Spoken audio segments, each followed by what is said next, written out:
Baik, mari sama-sama insya-Allah kita mulakan dengan Ummul Kitab. Semoga Fatihah ini insya-Allah menjadi hadiah kepada junjungan besar Nabi Muhammad sallallahu alaihi wasallam, ahli keluarga baginda, sahabat-sahabat baginda Nabi Muhammad sallallahu alaihi wasallam. Kita pohon keberkatan majlis ilmu ini daripada Allah Subhanahu wa taala. Memulakan kitab baru di Masjid Al-Madaniyah dan dipersetujui untuk kita menggunakan kitab yang santai, tapi insya-Allah sampai kepada hati-hati kita yang bicara tentang 50 tanda-tanda ini. Terkadang dia singgah juga di dalam hati kita yang mengaku menjadi orang Islam yang beriman.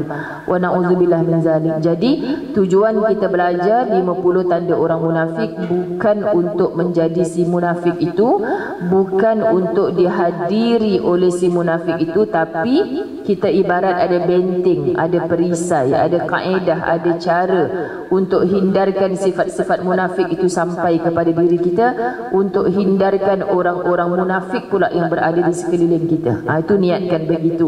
Jadi Fatihah ini juga kita hadiahkan kepada siapa sahaja kesayangan kita yang telah kembali ke rahmatullah dengan berkat doa Allahumma ghafir lahum warhamhum wa'afihim wa'fu anhum.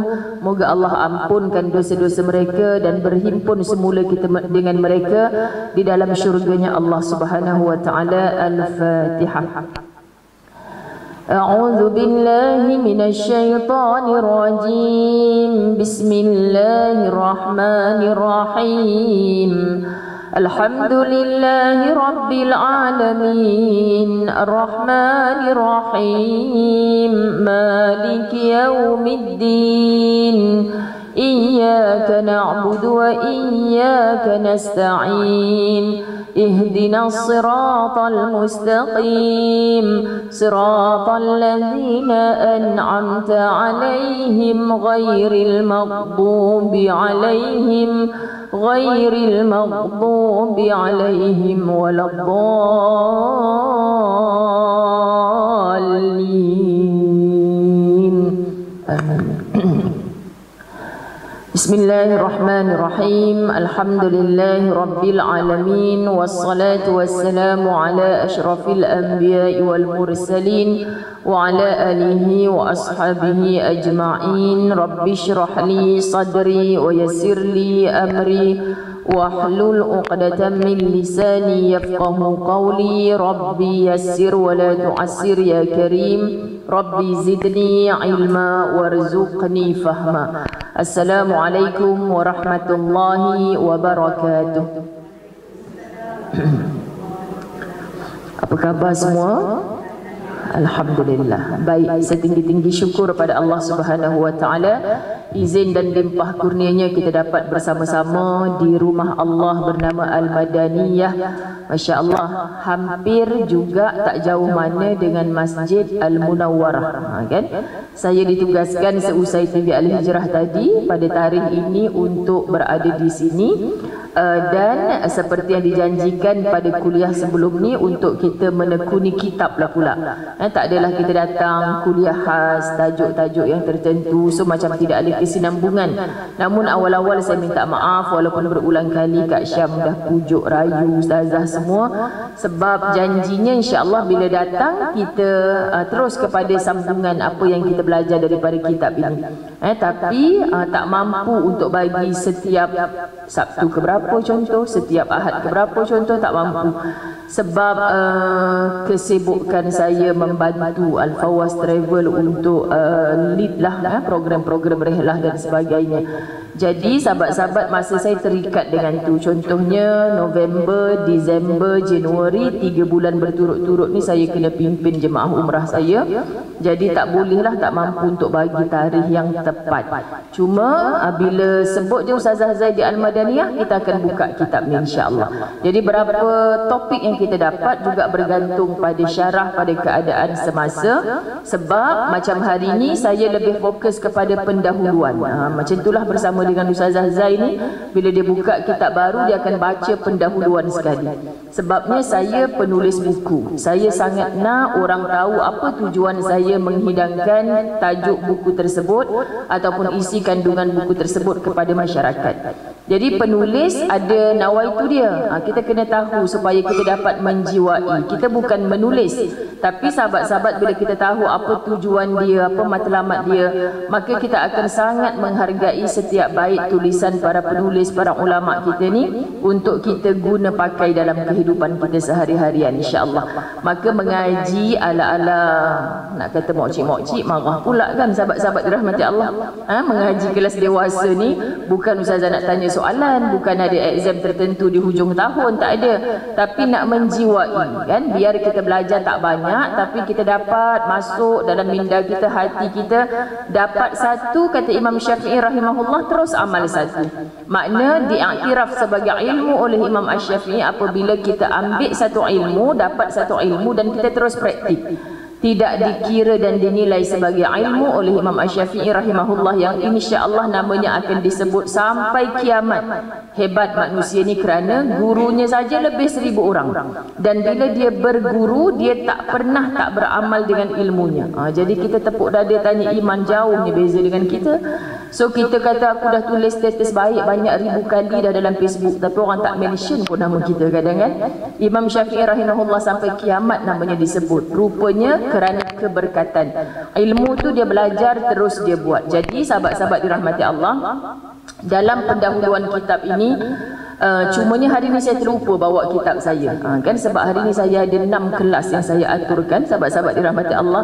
Jadi saya terlupa mujur jajah bawa lebihan kitab. Jadi kalau buku saya tu memang dah lunyai lah dah, saya dah tanda apa yang saya nak highlightkan untuk permulaan kelas ni, tapi tak mengapa sebab kitab ni dah banyak. Sampaikan kita hari ni untuk makluman yang dalam talian ada 5 TV kan, dia punya pengurus media terlalu ramai hari ni, ada 5 TV. Jadi maksudnya saya sebut, saya gurau dengan sahabat Haji Yaakob ni, saya kata dah banyak kali dah ambil video rakaman ustazah ni bab munafik ni. Tapi sejujurnya saya bukan record apa yang kuliah saya yang sebelum ni. Setiap bab tu ada je contoh cerita-cerita lain sahabat-sahabat dirahmati Allah. Tapi kalam ulama ni kita tak boleh tinggal, sebab dia ambil ayat Quran, dia ambil hadis Nabi sallallahu alaihi wasallam, yang tu Ustazah Zai tak boleh ubah. Tapi di setiap tajuk pertemuan kadang-kadang masya-Allah tabarakallah Allah beri ilham untuk kita berkongsi. Sebab tu dalam YouTube yang paling banyaknya kalau kita Google je ciri orang munafik, contoh antara yang keluar tu adalah apa yang Ustazah sebut, sebab dia pernah keluar di radio IKIM masa mula-mula dulu. Mereka minta saya untuk 4 bulan slot tarbiyah tu. Saya kata 4 bulan ni sempat Ustazah khatamkan kitab 50 ciri munafik ni kalau di radio.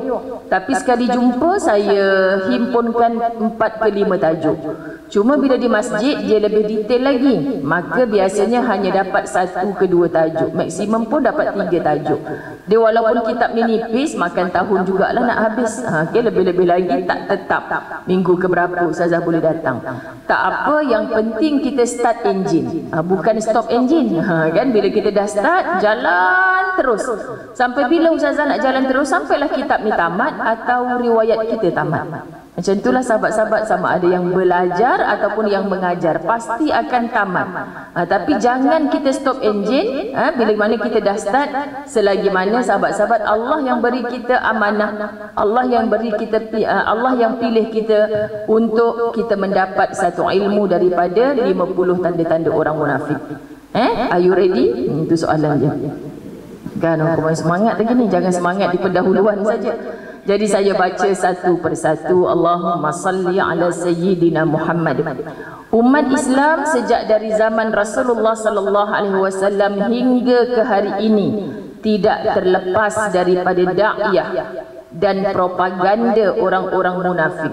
Kalau kita sebut benda yang baik-baik ni, kita nak tarik orang, kita sebut sebagai dakwah. Tapi kalau benda-benda yang takut terjebak kepada kancah-kancah yang Allah tak redha ni dinamakan da'iyah.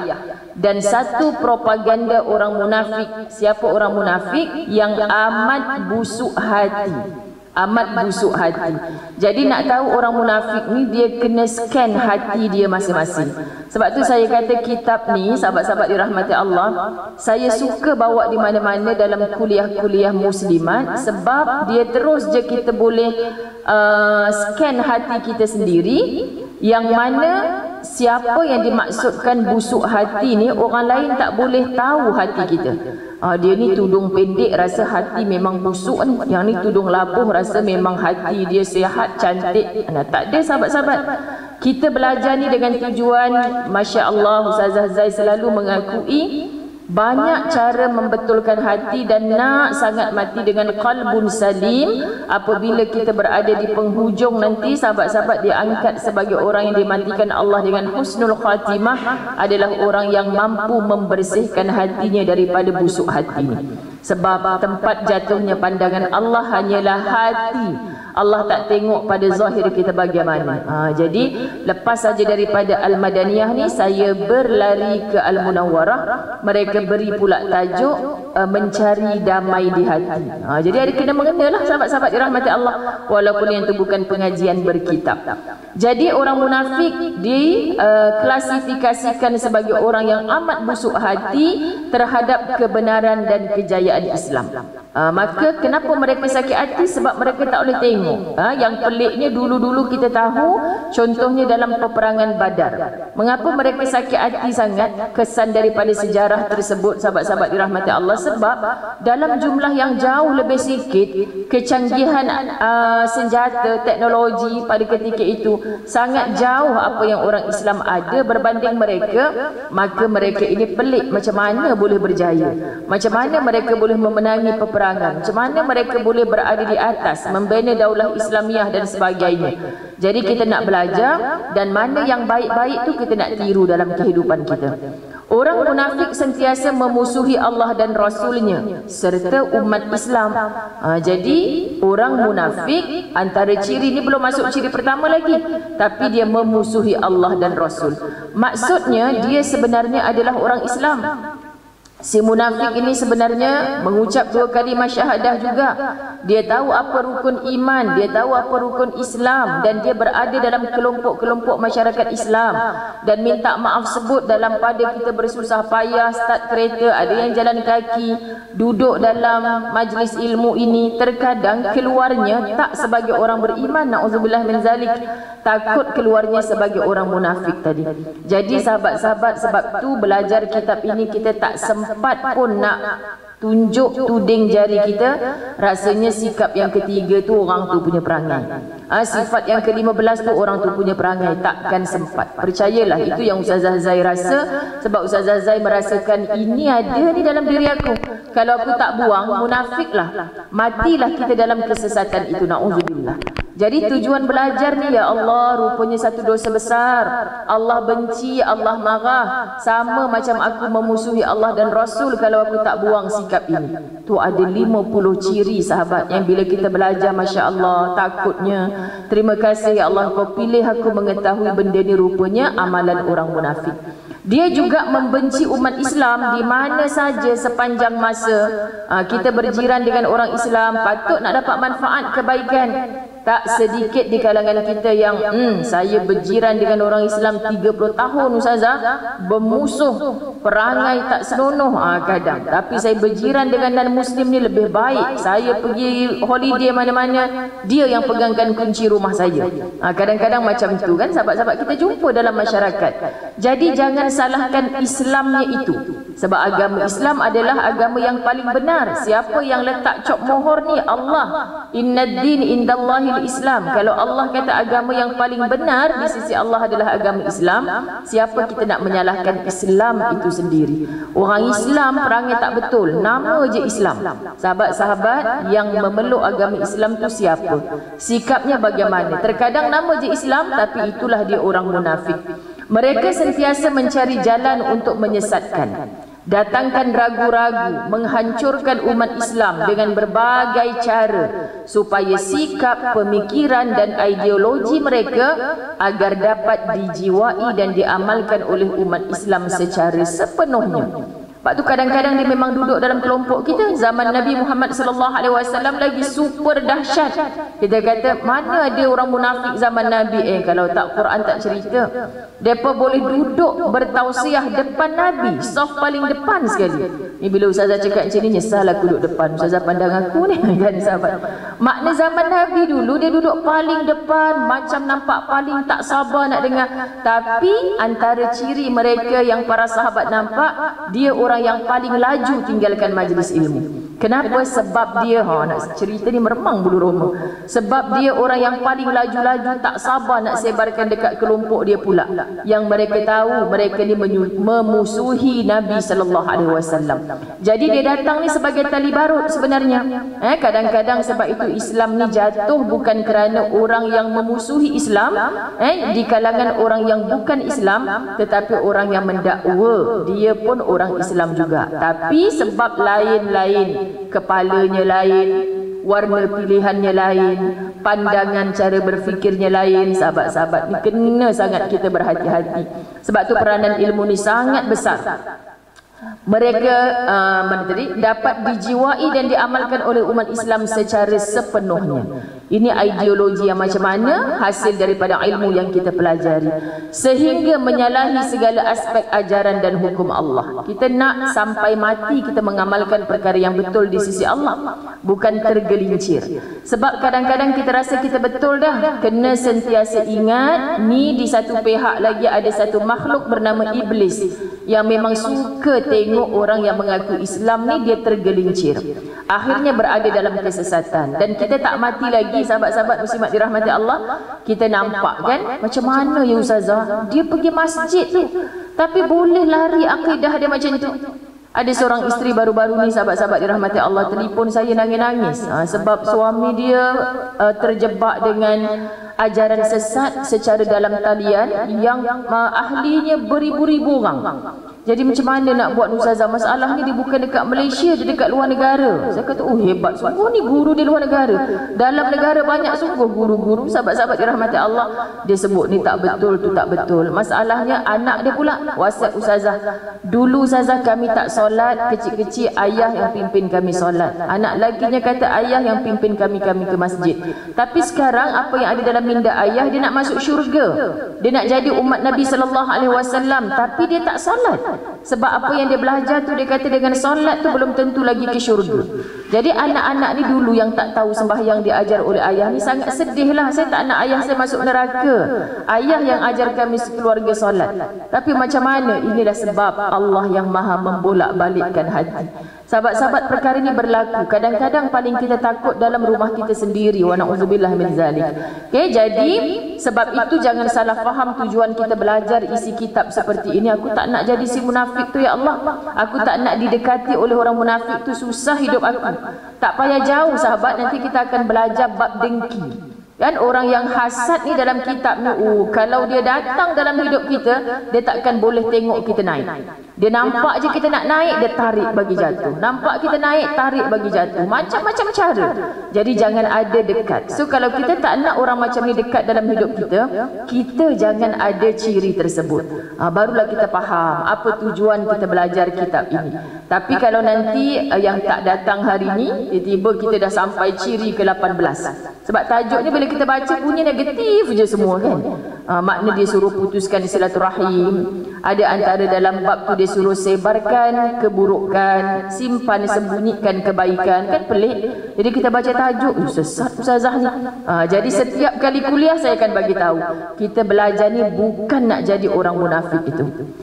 Secara umumnya, ni baru kita nak masuk. Perkataan munafik dalam istilah agama ialah seseorang yang memperlihatkan keimanan pada zahirnya. So tak pelik dia duduk dalam masjid yang sama, dia berpakaian macam orang Islam yang sama, bahkan dia bersyahadah yang sama. Tak pelik sahabat-sahabat dirahmati Allah. Tetapi hatinya menyembunyikan kefakiran. Zahirnya dia memperlihatkan keimanan, tapi hatinya menyembunyikan kekafiran. Menurut Imam Nawawi, apabila orang beriman mempunyai atau menyerupai sifat-sifat munafik, maka ia disebut nifaq, iaitu melahirkan sesuatu yang menyalahi keadaan hatinya. Sebab tu zaman Nabi sallallahu alaihi wasallam disebutkan seperti nama-nama munafik yang besar, Al-Walid Al-Mughirah. Dia macam dah nak terima dah Muhammad ni betul sahabat-sahabat dirahmati Allah. Sebab bila Nabi Muhammad bercakap ni orang boleh tunduk. Mereka boleh memikirkan betul dah apa yang Muhammad ni cakap, bukan biasa-biasa. Ternyata bukan daripada lidah Nabi manusia biasa ni, bukan daripada lidah Muhammad. Sedangkan Muhammad tak dapat pelajaran tinggi dan utama macam mereka pun. Tapi bila dia bercakap macam semua orang boleh tunduk. Apa rahsia? Sihirkah ini? Tu mereka tuduh Muhammad ni sebagai tukang sihir. Mereka tuduh Muhammad ni sebagai kadzab, penipu besar. Tapi jauh di dasar hatinya ada yang menerima. Ada orang yang dah mula nak terima, tapi sebab dia kata pasal apa Muhammad yang dipilih? Anak yatim tu miskin pula. Jadi dengki dia tu menyebabkan dia terjebak dengan kalangan orang-orang munafik. Jadi syaitan duk seronok, kan hembus lagi, bagi kita ada tambahan-tambahan lagi sifat munafik ni. Sebab tu sangat penting bagi ustazah bila kita belajar, kita akan koreksi diri kita sendiri.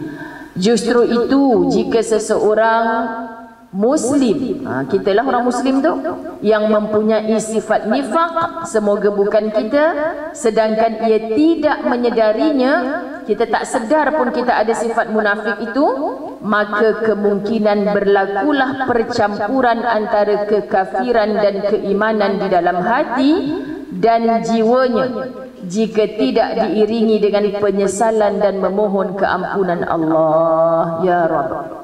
Meremang dulu rumah. Yang baru-baru sampai ni kalau perlu kitab bagi tahu ya, sebab kat depan ada kitab. Jajah mungkin boleh duduk kat belakang. Masya Allah. Kita sahabat-sahabat dirahmati Allah mengaku Islam. Mudah-mudahan doalah banyak-banyak kita orang Islam nak masuk di kalangan orang-orang beriman, nak hidup dengan iman ini, nak mati dengan iman ini, nak masuk ke dalam syurga bersama orang-orang beriman. Ini doa yang diajarkan oleh Nabi sallallahu alaihi wasallam. Tapi bila kita belajar, umur kita dah 40-an, 50-an, 60-an, kadang baru kita nampak munafik rupanya aku ni selama ni. Maka sahabat-sahabat, sebab itu kita disuruh memohon keampunan, taubat sungguh-sungguh pada Allah Subhanahu wa taala. Dan kalau kita tak perbetulkan, kita akan menjadi manusia yang penat dengan apa yang kita buat. Kerana apa? Bila banyak ni ciri munafik ni, kebanyakan dia silap dalam bermuamalah dengan orang Islam lain. Maknanya sepatutnya sahabat-sahabat, apa yang keluar di lisan kita itulah apa yang ada di hati kita. Tapi berapa ramai orang yang menyebutkan, oh ustazah, dia tu mulut dia jahat tapi hati dia baik. Oh ramai ni orang yang macam gini kan. Ternyata sahabat-sahabat, Islam mengajar kita apa yang baik di hati akan terzahir baik pada lisan kita, pada seluruh perbuatan kita. Tapi kalau ada perbuatan yang jahat, hatinya tu bermakna belum betul-betul baik. Masya Allah. So kita faham melalui Al-Ahzab ayat 70 hingga 71. A'udzu billahi minasyaitonir rajim. Ya ayyuhalladzina amanu taqullaha wa qulu qawlan sadida yuslih lakum a'malakum wa yaghfir lakum dhunubakum wa man yuti'illaha wa rasulahu faqad faza fawzan 'azima. Hai orang-orang yang beriman, nak tegur, nak cakap pasal orang munafik, Allah sebut hai orang-orang beriman. Sebab kalau Islam biasa-biasa, biasa je untuk cenderung kepada munafik. Tapi kita orang Islam yang nak upgrade diri kita kepada menjadi orang beriman. Kita tak nak mati sebagai orang munafik, apatah lagi orang kafir. Jadi wahai orang beriman, kalau kita tak faham keseluruhan maksud pun, Ustazah Zai selalu cakap, rasakan ayat ni Allah tuju kat kita. Allah tuju dekat kita. Sebab kita nak hidup dengan iman, nak mati dengan iman, nak masuk ke syurga bersama orang-orang beriman. Jadi tolong bergetar hati kita bila kita baca ayat-ayat macam ni. Apa Allah nak pesan ke aku ni? Ittaqullah, takutlah kamu kepada Allah dan katakanlah perkataan yang betul. Wa qulu qawlan sadida. Lidah kena tepat. Sahabat-sahabat, seminggu ni rasanya lah saya akan bercakap benda yang sama je. Sampailah tarikh 19 November. Ada apa ya Ustazah 19 November? Contohlah, sebab dia bukan kebetulan sahabat-sahabat. Saya percaya, saya selalu share dengan sahabat saya Jaja. Saya kata, kau tahu tak, Ustazah pergi dekat Langkawi baru ni, orang A tanya soalan macam ni, kemudian datang orang B tanya soalan macam ni, tak ada kena-mengena tau. Tapi buat Ustazah muhasabah fikir, apa Allah nak tunjuk pada Ustazah ni? Semalam orang tanya soalan macam ni, kena pula ke dia punya ada link ni? Tak. Sebenarnya Allah nak suruh kita rujuk lagi.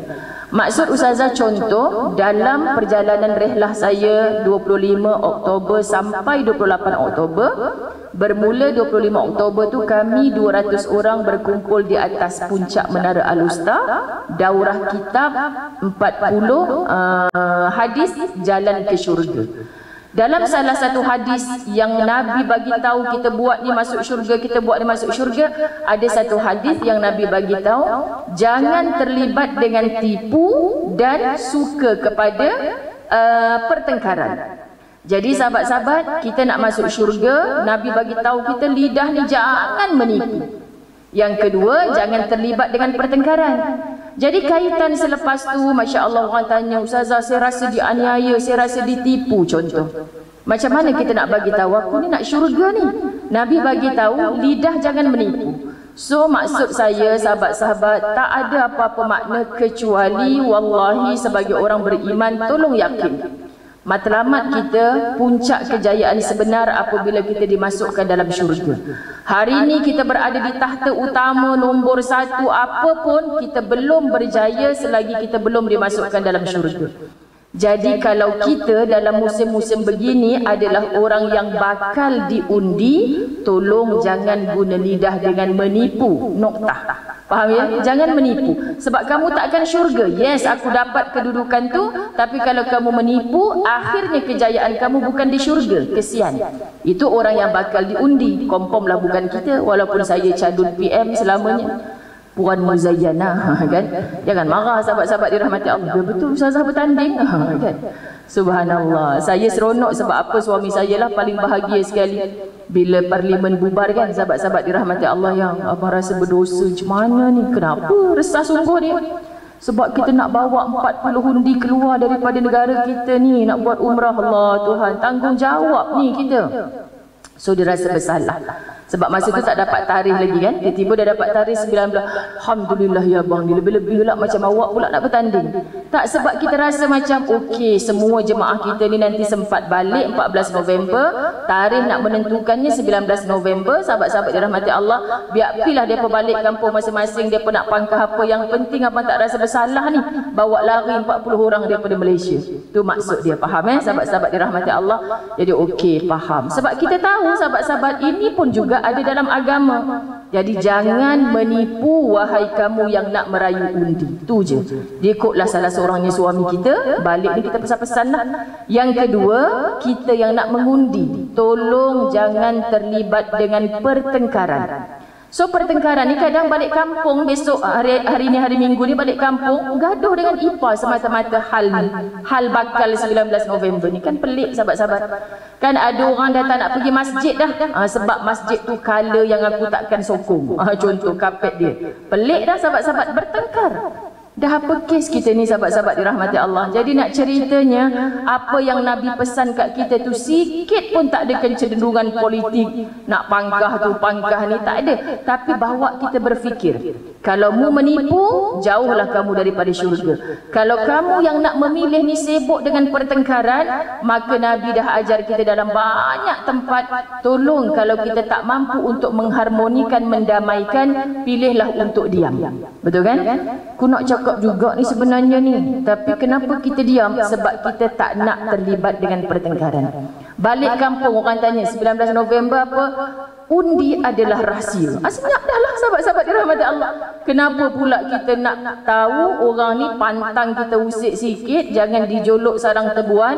Kau balik kampung lagi 19 November parang depan pintu. Oi, na'udzubillah min zalik. Sahabat-sahabat dirahmati Allah.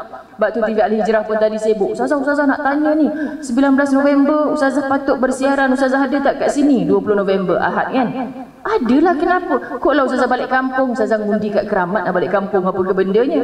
Jadi maknanya sahabat-sahabat, sebab ustaz-ustaz lain dah bagi tahu minggu tu diorang tak ada faham, jangan bergaduh, jangan bertengkar sahabat-sahabat dirahmati Allah. Kalau tengok TV Al-Hijrah pagi tadi, diceritakan suratul Baqarah ayat 216, Allah yang suruh berperang. Maknanya benda-benda macam ni ada dalam Quran untuk menegakkan agama Allah. Tetapi sahabat-sahabat dirahmati Allah, senjata apa yang kita nak guna? Jadi saya nak sebut benda ni sahabat-sahabat, kita ada kaedah, ada cara untuk mengharmonikan, mendamaikan. Hiduplah dengan aman damai walaupun semua kita hari ni datang dengan kala yang pelbagai. Faham ya? Kita sayang, kesian sebab di sana ada satu pihak yang bertempik bertepuk. Orang Islam pakat bergaduh ni, orang Islam pakat belaga kepala ni, pakat berdarah di sana sini. Sahabat-sahabat dirahmati Allah, tolong kita ada panduan. Panduannya adalah Quran. Ambil lagi kalimah yuslih lakum. Sahabat-sahabat dirahmati Allah, niscaya diperbaikinya, diterimanya amalan kamu dan diampuninya dosa-dosamu. Bila mana orang beriman, bertakwa kepada Allah dalam urusan apa pun takwa, takut kepada Allah. Mudah-mudahan termasuklah yang tadi Ustaz Azwan suami saya kata, kita nak bawa keluar 40 hundi ni contoh. Kenapa dia ni? Dia yang bertanding. Takut sahabat-sahabat dirahmati Allah, bila ada nilai takwa, kita dalam bidang apa pun kita nak ikut perintah Allah. Maksud sahabat-sahabat dirahmati Allah, katakanlah Allah Subhanahu wa taala akan, mana tadi? Niscaya diperbaikinya, diterimanya amalan kamu dan diampuninya dosa-dosamu. Sebab apa? Sebab kita bertakwa kepada Allah. Sebab apa? Sebab kita bercakap perkataan yang betul. Saat kita bercakap betul itu, kita tak tengah solat taubat pun, kita tak sedang bersedekah pun, kita tak sedang berdoa ampunkan aku ya Allah, tapi Allah sedang gugurkan dosa. Hanya kerana setiap kali mu nak menipu, mu cakap Allah tak suka aku menipu ni, maka kita tukar kepada benda yang betul. Katakanlah yang benar walaupun pahit. Niat kita nak dengar cakap Allah, nak ikut kata-kata Nabi. Cakap yang betul walaupun pahit. So ketika itu Allah menggugurkan dosa. Faham ya sahabat-sahabat dirahmati Allah? Sebab tu kalau kita faham maksud tarbiyah Allah dalam mesej-mesejnya melalui Quran, okey, faham Allah hanya nak aku cakap benda betul ni, walaupun sakit, walaupun kadang-kadang kita ditempelak dengan kebenaran itu. Barang siapa yang mengikut Allah dan Rasul, maka sesungguhnya ia telah menang dengan kemenangan yang besar. Sebab tu dapat duduk di atas kerusi, di atas tahta, belum kemenangan lagi sahabat-sahabat. Tapi siapakah orang yang betul-betul faqad faza fawzan azima, maka sesungguhnya ia telah menang dengan kemenangan yang besar. Nampak macam tak menang, tapi di sisi Allah dia sangat menang. Kerana apa? Dia mentaati Allah dan Rasulnya. Ini yang paling tepat. Tapi dunia hari ini dikelabu asapkan dengan menang apa ke bendanya Ustazah. Bukan dia yang duduk di atas tahta. Jadi menang ni sahabat-sahabat dirahmati Allah, tolong faham. Faqad faza fawzan azima. Jadi kita nak belajar kitab 50 tanda munafik, jangan lari ke luar pula. Ustazah ni nak ngajar sempena politik lah ni, sempena PRU lah ni, dah kena pula pada ayatnya. Sebab apa sahabat-sahabat? Buat akal kita berfikir, akal yang sempurna. Saya sayang seluruh saudara-saudara Islam kita, janganlah bercakaran. Tak payah dalam bab parti politik lah. Kejap lagi ni kalau Masjid Al-Madaniyah pilih kuih seri muka contoh, boleh kita hentak-hentak kaki, tak nak seri muka, nak kari pap juga. Kari pap juga suka hati AJK lah, nak hidang apa kat kita. Yang kita nak sangat kari pap, pergi balik pergi beli. Banyak bawah-bawah payung tu jual kuih kari pap.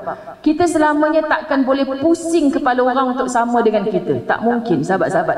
Tapi tolong matlamatnya adalah faqad faza fawzan azima. Nampak macam kalah di dunia, tapi aku takut aku dalam nak memburu kemenangan ni, aku tak ikut Allah dan Rasul. Simple kan? Tapi kita yang buat susah. Baik. Landasan hidup orang munafik adalah kekafiran. Dia duduk dalam kelompok Islam, tapi sebenarnya dia sedang menuju kepada kekafiran. Rasa pengecut dengan menyembunyikan kekafirannya. Dia tak nak orang Islam tahu kalau dia ni dah mula meninggalkan ajaran-ajaran Islam, bahkan sebenarnya dia sedang menuju kepada cara hidup kafir. Ni kalau saudara-saudara kita, kalau jiran-jiran kita, contoh kawan-kawan pejabat kita, contoh yang non-Muslim, baca ni, mereka boleh perlekeh je kita sahabat. Maksudnya apa? Landasan hidup orang munafik adalah kekafiran, rasa pengecut dengan menyembunyikan kekafirannya. Mereka yang belum Islam tu akan kata, yang lebih pengecut lagi kat pejabat aku tu orang yang mendakwa Islam tu lah, yang banyak menipu bos, yang banyak klaim benda yang tak sepatutnya, tu semua orang Islam lah tu. Apa kita nak jawab sahabat-sahabat dirahmati Allah? Sedangkan kita diajar dalam kitab, jangan ikut perangai mereka ni. Sebab kalau kita munafik, sebenarnya kita dah hidup dalam landasan kekafiran itu. Kan? Sebab tu ada orang yang kata pada saya, Ustazah, macam mana ni? Kan orang kafir sebenarnya nampak lebih baik. Tapi Allah suruh pilih yang Islam. Sebab sebenarnya sahabat Islam tak pernah mengajar kejahatan. Tapi orang Islam itu sendiri sudah silap dalam memilih kiblat. Faham ya? Sebab tu sahabat-sahabat dirahmati Allah, apabila mereka bertemu dengan orang-orang yang beriman, mereka pura-pura beriman. Jumpa orang beriman, mereka pura-pura beriman. Tetapi ternyata dalam hati dan jiwa mereka penuh dusta dan palsu semata-mata. Maka soal hati ni, jiran kita tak tahu, hatta suami yang tidur sebantal dengan kita tak tahu. Suami tahu tak yang besok pagi kita ada nak menipu dia? Tak tahu. Sama dengan suami menipu kita, kita tak tahu. Tapi Ustazah, saya ni isteri solehah, saya tengok suami saya bercakap pun saya tahu dia menipu. Oh, kemain sahabat-sahabat, kadang-kadang kalau ngadu kat Ustazah, siap klaim dia isteri solehah. Tak ni dinafikan. Ibu, ayah, kalau kita nampak anak-anak kita bercakap, kadang getaran hati kita tu kan, saya rasa anak sini bohong lah Ustazah, tak solat lagi ni. Tu yang saya geram bila dia masuk dalam bilik tu, saya sanggup tertongging-tongging ngintai bawah pintu tu. Tak nampak dua tapak kaki dia tu. Mak saya dulu kecil-kecil kami sampai macam tu tau sahabat. Seorang abang kami macam tu kan, dia ambil wuduk, dia masuk bilik, rupanya dia tidur. Kan memang sampai sekarang macam tu. Mak kata, kau jangan nak tipu mak. Mak tahu kau belum sembahyang. Nanti kata, macam mana mak tu boleh tahu tak sembahyang? Mak intai kau tadi bawah tu. Mak boleh tahu mana anak yang kena intai, mana anak yang tak payah intai. Cara cakap pun mak tahu. Hebat. Isteri, jadilah isteri yang baik, insya-Allah akan ada satu rasa ni sahabat-sahabat. Dan tak payah sibuk-sibuk buka handphone dia. Lagi buka handphone lagi sakit hati. Saya dah dapat bukti ni Ustazah, dekat handphone dia tertulis, itulah akak sakit hati, makin kurus, makin kurus. Sibuk tengok handphone pasal apa? Tak payah tengok handphone satu persatu. Tu yang tak sempat datang masjid sekarang ni. Allah akan tunjuk. Betul lah Ustazah, dengan tahajud saya tiap malam, toing, tiba-tiba laptop dia tertinggal. Terbuka, saya nak tutup, tak macam mana, pop, terkeluar semua gambar-gambar yang disimpan dalam handphone. Muslimat Al-Madaniyah, ini kisah benar tak? Meremang bulu roma saya. Tak payah nak pergi, ada yang sampai beli chip apa entah sembunyi, bawa kerusi suami, nak dengar perbualan dia dengan girlfriend dia tu, cerita. Ui, mahal tak kak benda tu? Mahal Ustazah. Dalam hati cakap, bang rasa macam nak beli juga, boleh tahu abang sembang apa. Tak payahlah sakit otak kita sahabat-sahabat. Tapi kalau Allah nak tunjuk, dia dah mula ada masalah ni, saya kata tahajud jangan tinggalkan. Ada jawapan nanti di sana. Tu yang kes betul-betul. Dia tertinggal laptop, kan dia nak tutup, niat baik nak tutup laptop ni, pap, keluar semua gambar. Tak tahu Ustazah macam mana, saya pun tak tahu. Padahal ada password tu. Jadi bukti apa lagi saya nak cari Ustazah, semua depan mata. Dan suami saya pun terduduk, dah tak tahu nak kelentong macam mana. Depan mata Allah tunjuk. Masya Allah Tuhan. Ini semua antara lebih 20 tahun dakwah yang saya jumpa. Maka Ustazah Zai selalu kata, tak payahlah kau sibuk-sibuk nak kurik-kurik. Perbetulkan diri kau, ibadah dengan Allah, Allah akan tunjuk segala. Dan kita tak sempat pun untuk semua itu sahabat-sahabat dirahmati Allah. Landasan hidup orang munafik adalah kekafiran, rasa pengecut dengan menyembunyikan kekafirannya. Apabila mereka bertemu dengan orang-orang yang beriman, mereka pura-pura beriman, tetapi ternyata dalam hati dan jiwa mereka penuh dusta dan palsu semata-mata. Orang hidup dalam palsu, dalam dusta ni sahabat, dia penat. Selama mana dia nak menipu, sahabat-sahabat dirahmati Allah? Takkan lama. Akhirnya akan pecah tong juga. Maka buatlah benda yang benar. Dalil orang Melayu pun macam tu kan, berani kerana benar. Kenapa engkau berani sangat buat tu dah? Aku tak takut apa. Sebab apa sahabat, dia buat benda yang betul. Maka orang yang jiwanya tidak merdeka sebenarnya adalah orang yang banyak menipu. Dia sedang menipu dirinya sendiri, dia sedang menipu Tuhannya. Siapa dia untuk menipu Tuhannya? Berani sebab Allah tahu, innallaha alimun bizatis sudur. Orang mungkin tak tahu, kita cakapkan main manis lagi orang tak tahu, sahabat, orang mudah percaya. Tapi kamu berani ke hidup macam itu sebab Allah tahu sampai ke dalam dada kamu.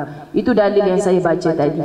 Pada hakikatnya orang munafik lebih merosak dan lebih jahat daripada orang kafir, walaupun mereka sama-sama hidup dalam kekafiran. Sahabat, kadang-kadang musim-musim macam ni orang tanya, Ustazah nak pilih yang Islam ke nak pilih yang kafir? Kan soalan. Saya pun jadi lemau je nak menjawab. Kan boleh ke kita jawab? Jangan pilih yang munafik lah, kat senang. Masalahnya tak tahu siapa yang munafik ni Ustazah. Memang tak tahu. Lagi-lagi musim macam ni tak tahu siapa yang munafik. Maka dalam pada kita baca ihdinas siratal mustaqim, bukan saja minta tunjuk jalan yang lurus, nun nanti di sana di atas titian sirat lancar, tapi ni ya Allah, aku nak pangkah ni tak tahu pangkah yang mana ni Allah. Contoh kan, boleh tak Ustazah beramal dengan ihdinas siratal mustaqim? Dah akak tak apal benda lain, akak nak pergi tempat mengundi tu akak bacalah banyak-banyak ihdinas siratal mustaqim. Untuk apa sahabat? Tunjukkan. Ada pula yang tanya, Ustazah, kalau suami kita cakap kalau awak pangkah selain daripada A jatuh talak.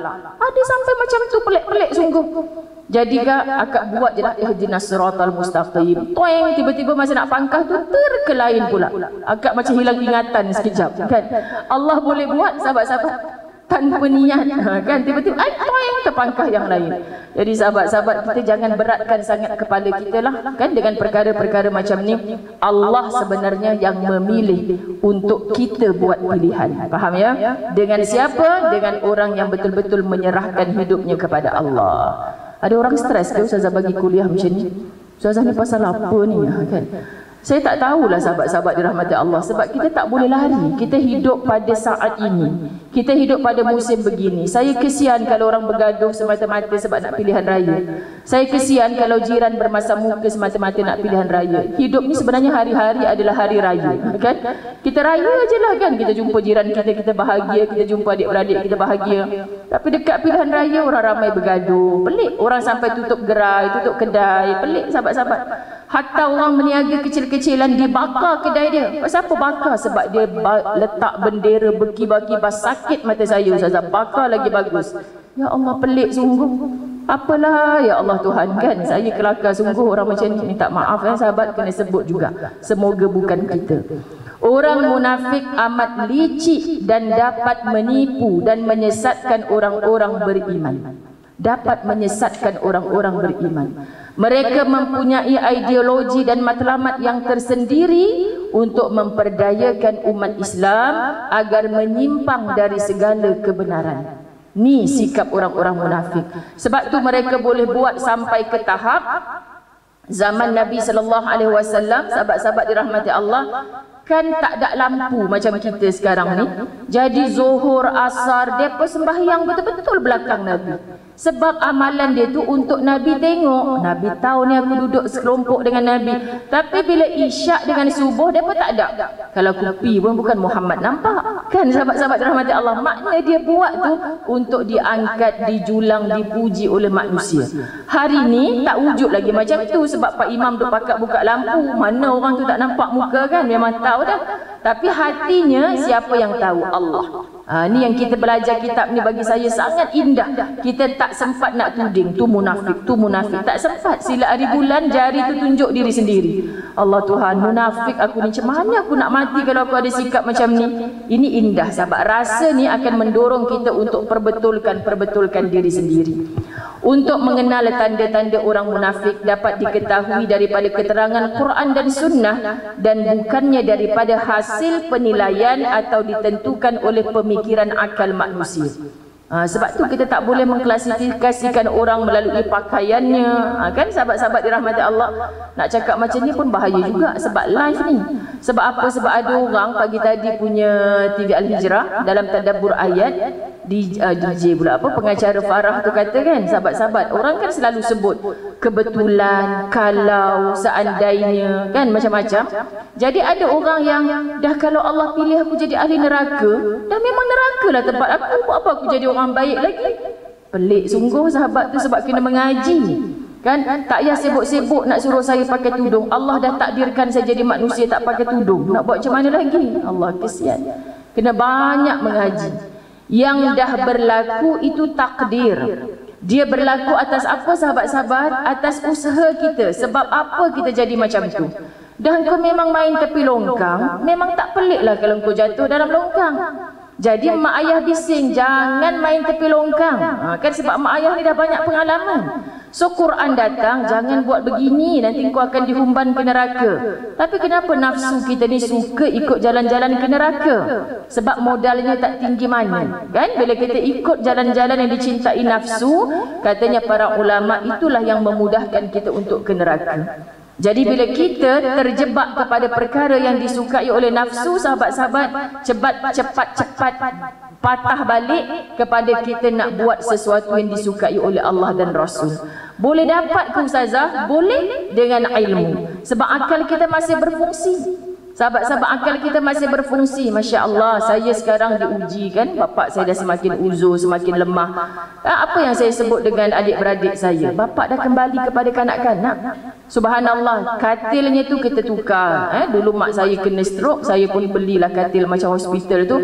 Pindahkan bapak daripada katil dia yang selesa tu, pindah kepada katil yang berpagar tepi. Pasal apa? Pasal kita dah cakap, jangan menggelongsor ke bawah, jatuh nanti. Betul-betul jatuh sahabat. Sebab dia dah tak boleh, macam budak kecil. Dia rasa macam nak merangkak, dia merangkak lah. Kan jadi kalau kita tak halang dia macam tu, ini syukur duduk dekat rumah pak. Kalau kat hospital, doktor nurse ikat tangan kaki ni, kita tak sampai hati nak tengok macam tu sahabat-sahabat dirahmati Allah. So apa saja yang boleh selesa. Sebab dia dah tak faham dah. Kenapa tak boleh turun daripada katil? Caranya tu dah tak betul sebab kaki dia dah tak boleh berdiri dengan elok. Jadi Masya Allah, apa yang kita lalui hari ini, bersyukurlah kerana Allah masih beri kita akal yang sempurna.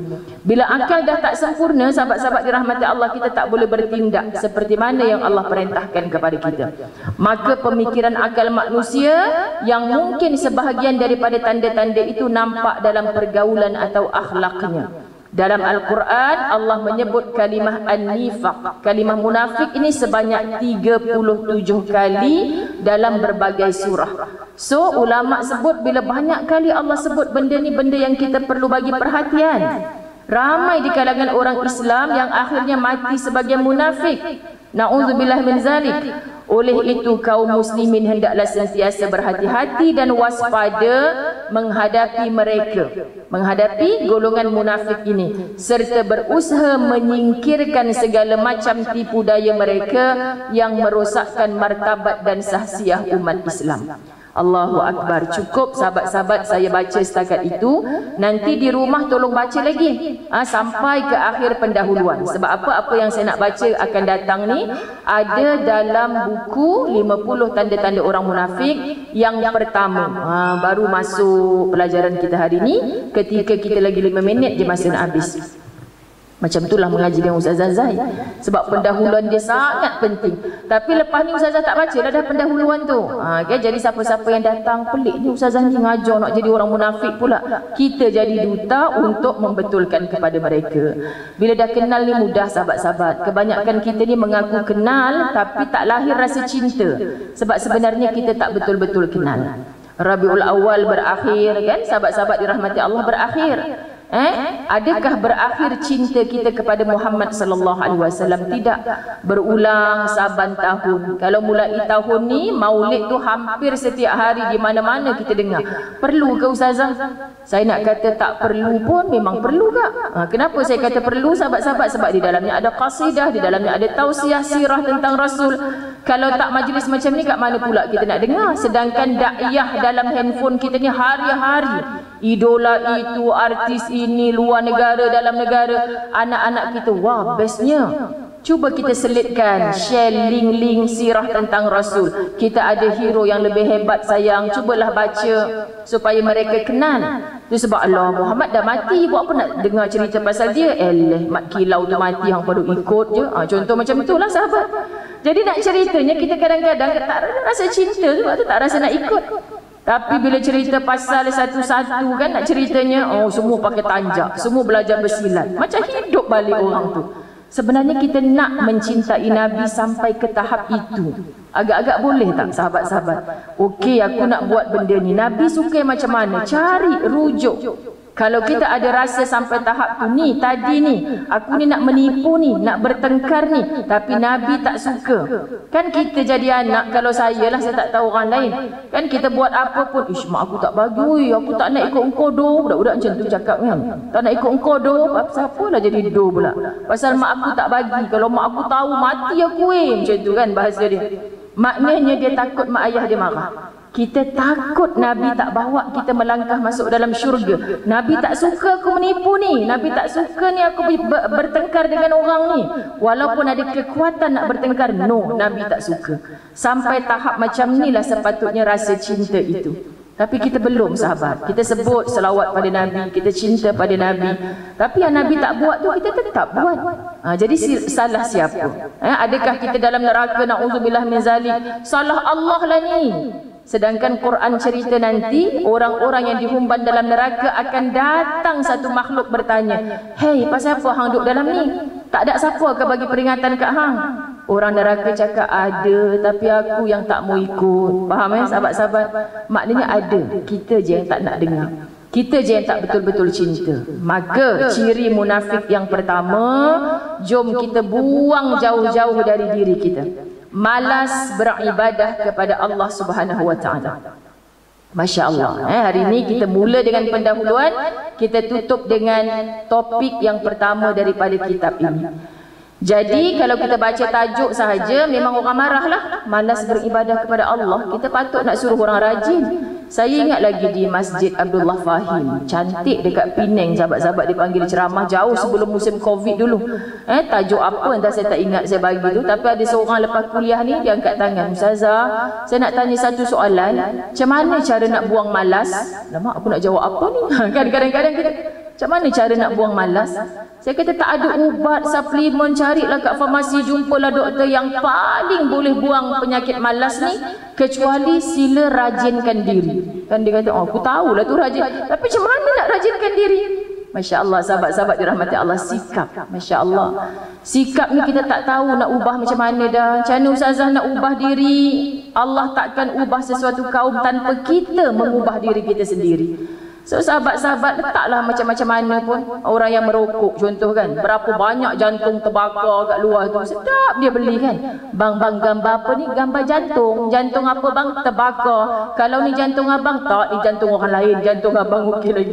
Sikap sahabat-sahabat dirahmati Allah. So kita nak buang macam mana lagi, letaklah macam mana besar pun kat situ. Tetap kalau kita malas beribadah kepada Allah, kita akan jadi orang munafik. Konsep malas beribadah mencakupi apabila seseorang malas mengerjakan solat. Kan? Kenapalah berat sangat nak solat ni? Sebab tu Allah sebut dalam Quran, "Illal khashiin," kepada orang-orang yang khusyuk, orang yang tunduk hatinya. Kena solatlah. Sebab satu-satunya cara untuk say thank you dengan Allah atas segala nikmat yang Allah dah bagi. Apa nikmat Ustazah? Rumah saya menyewa lagi sampai sekarang, dah 3 bulan tak mampu nak bayar. Ada orang macam tu. Nikmat apa yang saya dapat Ustazah? Kurang-kurang cuba engkau sakit, tak boleh kencing, minta maaf sebut. Kita cakap dengan doktor, "Saya rasa nak kencing ni doktor," tapi tak boleh. Doktor boleh cakap, "Kencing je." Takkanlah selama ni kau tak boleh nak kencing, kan? Ada Swiss ke? Tak ada. Doktor salurkan, ada plastik pula yang tak ada. Maknanya kita tak boleh buat sikit perkara, termasuk mengangkat kelopak mata kita. Tak mampu sahabat. Semua tu Allah yang bagi. Jadi kita nak syukur dengan cara macam mana? Tunduk kepada Allah melalui solat. Segan untuk menempatkan diri di saf pertama. Itu sebab saya kata antara ciri orang munafik juga adalah bila dipanggil berada di saf pertama, seganlah Ustazah. Segan yang salah dah. Kan? Orang duduk depan, kita nasib baik Ustazah panggil tadi, aku duduk depan. Ini dalam solat, sahabat-sahabat dirahmati Allah. Sebab tu isi saf hadapan. Sebab antaranya juga adalah orang yang segan berada di saf pertama, enggan mencari ilmu pengetahuan. Al-Madaniyah nak buat camp smart solat untuk orang dewasa. Inilah HJK Masjid Madaniyah tak betul. Solat. Macamlah kita tak solat. Memanglah solat, tapi banyak lagi yang perlu diperbaiki contoh. Tapi bila kita war-warkan ada camp smart solat untuk orang dewasa, ingat kita budak-budak ke? Saya sentap juga sahabat bila kita bagi program macam tu kan. Ustazah, kita ni bukan budak kecil nak buat camp smart solat. Sekali kita buat 40 orang sahabat-sahabat dirahmati Allah, 8 orang je yang baca betul. Iftitah, baru iftitah. Ramainya yang wa ma ana minal muslimin, confident dengan tarannum sekali dia baca. Wa ana minal musyrikin, ulang lagi ji. Wa ana minal musyrikin, ulang lagi ji. Wa ana minal musyrikin. Balik kampung nanti cik tanya mak mentua kan, ipar duai, baca macam tu jugalah ustazah. Wa ana minal musyrikin, sian malaikat pening kepala malaikat. Pasal apa sahabat? Wa ma ana minal muslimin, dan aku bukan orang Islam. Wa ana minal musyrikin, aku orang musyrik. Ya Allah ustazah, saya rasa cuba record bacaan kita sendiri. Kadang kita tak sedar sebab daripada kecil kita hafal. Ni handphone canggih-canggih buat apa? Tekan voice recorder. Kan Allahu akbar kabira walhamdulillah. Aku punya pun wa ana minal musyrikin juga ni. Dengar balik. Masya Allah, ramai sahabat-sahabat bila saya bagi tips macam tu. Ya Allah ustazah, betul. Kan berapa ramai yang bila kita tegur tu sahabat, wa ma Yahya, wa ma mati. Pak Cik Yahya mana pula ni cik? Bukan wa ma Yahya, wa mahyaya. Kan sebab tu kita kena cuba record suara kita diam-diam. Jangan depan cucu, nanti cucu gelak. Okay? Belakang cucu lah kita buat. Okay? Sahabat-sahabat dirahmati Allah, enggan mencari ilmu pengetahuan sebab dia rasa dari kecil dah belajar, buat apa nak belajar lagi? Dan berat melangkah untuk menghadiri majlis kebajikan. Asal benda-benda yang baik. Alah, ustazah tu nak datang tajuk apa? Tajuk bersyukur. Alah, bab syukur ni tak payah belajar, kita syukur dah lah. Sombong sahabat-sahabat dirahmati Allah. Maknanya sebenarnya kita malas berat untuk melangkah kepada menghadiri majlis kebajikan. Pada zaman Rasulullah sallallahu alaihi wasallam, orang-orang munafik sama-sama mengerjakan solat bersama baginda, tetapi mereka malas dan tidak menampakkan kesungguhan. Apa kata Allah dalam An-Nisa 142? A'udzubillahi minasyaitonirrajim. Innal munafiqina yukhadi'una Allah wa huwa khadi'uhum wa idza qamu ila as-salati qamu kusala yura'una an-nas wa la yadhkuruna Allah illa qalila. Allahu akbar, betul sangat dah. Sesungguhnya orang-orang munafik itu menipu Allah, sedang Allah menipu mereka. Maksud membalas tipuan mereka. Sahabat-sahabat, kita nak tipu Allah, kau sendiri akan dapat balik hasil daripada tipuan kau tu. Begitu maksud.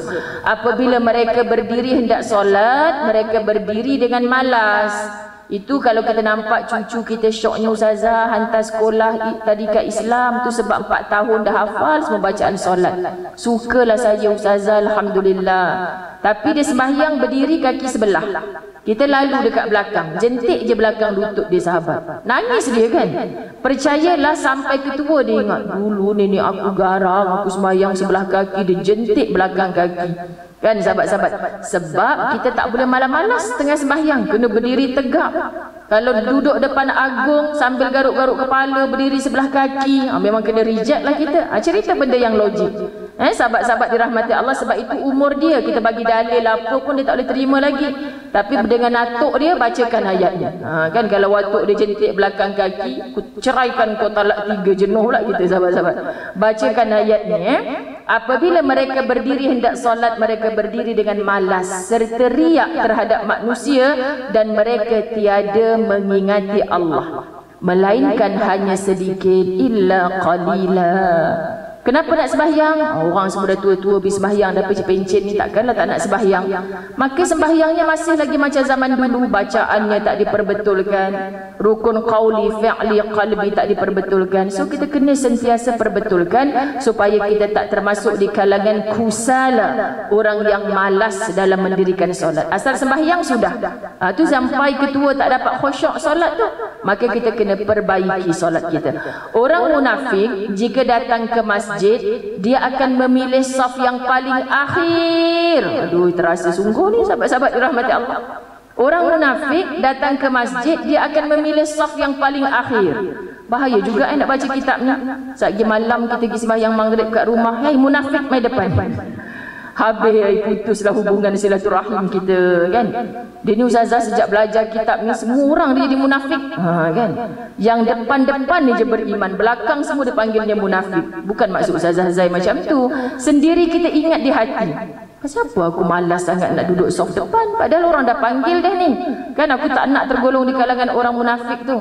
Ustazah Zai bolehlah cakap macam tu. Hati saya Allah yang tahu. Contoh sahabat, lawan lagi tu. Kan hati saya Allah yang tahu sama ada saya munafik atau tidak. Saya duduk belakang ni ustazah sebab saya duduk atas kerusi. Takkan saya nak duduk depan sekali. Okey, faham. Makna akak duduk belakang, JK Masjid suruh duduk belakang, siapa yang duduk atas kerusi, itu bukanlah orang munafik. Betul lah Allah yang tahu isi hati tu.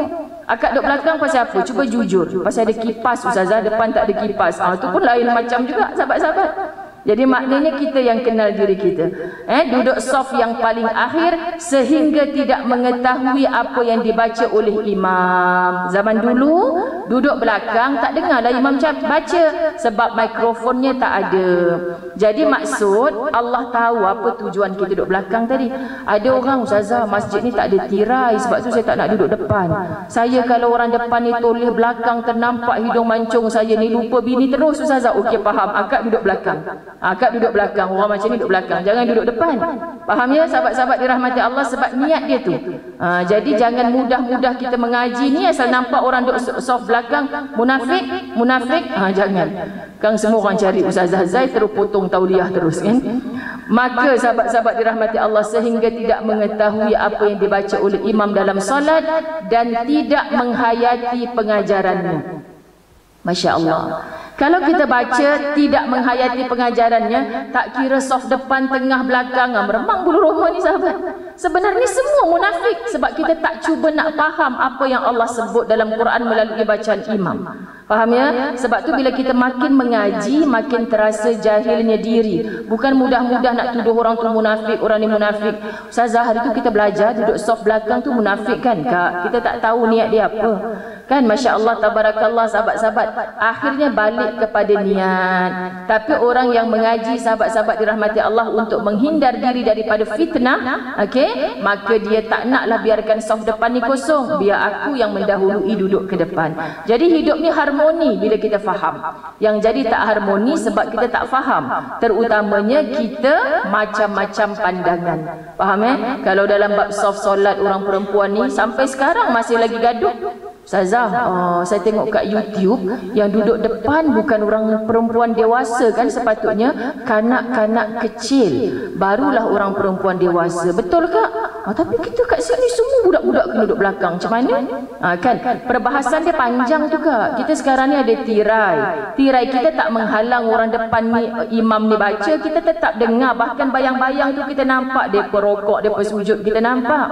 Dia bayangkan kalau kita letak budak-budak kat depan, dia main pondok handbag kita semua dia tonggang, dalam tu ada apa kak dalam bag tu? Hati-hati. Kan kita sembahyang pun tak khusyuk. Alamak, dikeluarkan semua, dalam tu ada aku punya dot-dot-dot tu. Kita jadi tak khusyuk nanti. Jadi biarlah dia duduk belakang. Syaratnya sahabat-sahabat, insya-Allah keselamatannya terjamin. Tak ada siapa nak kidnap dia kat belakang. Contoh kan. Jadi perbahasan ni luas. Tak perlu kita masjid ni tak patuh syariat. Masjid ni sebelum Masjid Al-Madaniyah contoh nak buat undang-undang begitu begini, dia dah rujuk dulu dah. Kalau ada laporan jaiz, contohnya kan sahabat akan hantar orang-orang, oh ni tak boleh ni. Sebab fatwa mengatakan demikian. Bukan suka-suka, tapi kita kebanyakannya belum diputus oleh Majlis Fatwa Kebangsaan, kita nak jadi mufti dulu. Ini masalah. Okay, jadi sahabat-sahabat dirahmati Allah, teruslah mengaji isi kitab ni, sebab percayalah suara hati Ustazah Zai kata, bila kita khatam kitab ni bahkan bukan sekali, berkali-kali, kita akan kenal diri kita. Munafikkah aku? Jadi indah. Kita tak akan sempat kata orang tu munafik, orang ni munafik. Sebab ciri munafik dalam diri kita ni banyak lagi yang kita belum delete. Faham ya? Mudah-mudahan Allah redha pada kita. Allah ampun dosa-dosa kita. Makin semangat saya bila dah mengaji berkitab ni. Untuk next pula bab yang kedua. Tak tahulah bila. Tunggu saja Kak Syam umumkan. Ampun maaf zahir batin. Wabillahi taufiq wal hidayah. Assalamualaikum warahmatullahi wabarakatuh.